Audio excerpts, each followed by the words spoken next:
رضا طاری علیہ رحمۃ اللہ الباری کے مزار پر حاضر ہیں۔ میرے والد محترم امیر اہل سنت دامت برکاتہم العالیہ پر جو 95 میں حملہ ہوا تھا 1416 25 رجب المرجب، تو اس میں جو ہے یہ ہمارے سجاد بھائی جو کہ حاجی غفور کے چھوٹے بھائی تھے، اور احد رضا بھائی جن کا یہ مزار شریف ہے، تو یہ دونوں شہید ہوئے تھے۔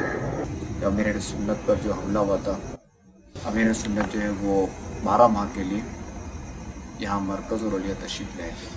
اب ظاہر ہے کہ جہاں امیر اہل سنت تشریف لائے اور مدنی کاموں کی جو بہاریں آئیں، تو بعض عناصر سے یہ برداشت نہ ہو سکا کہ یا رسول اللہ کی صدائیں بلند ہو رہی ہیں اور ان سے برداشت نہ ہو سکا، اور لوگ معمول بن رہے ہیں، نمازی بن رہے ہیں، مسلمان نیک بن رہے ہیں۔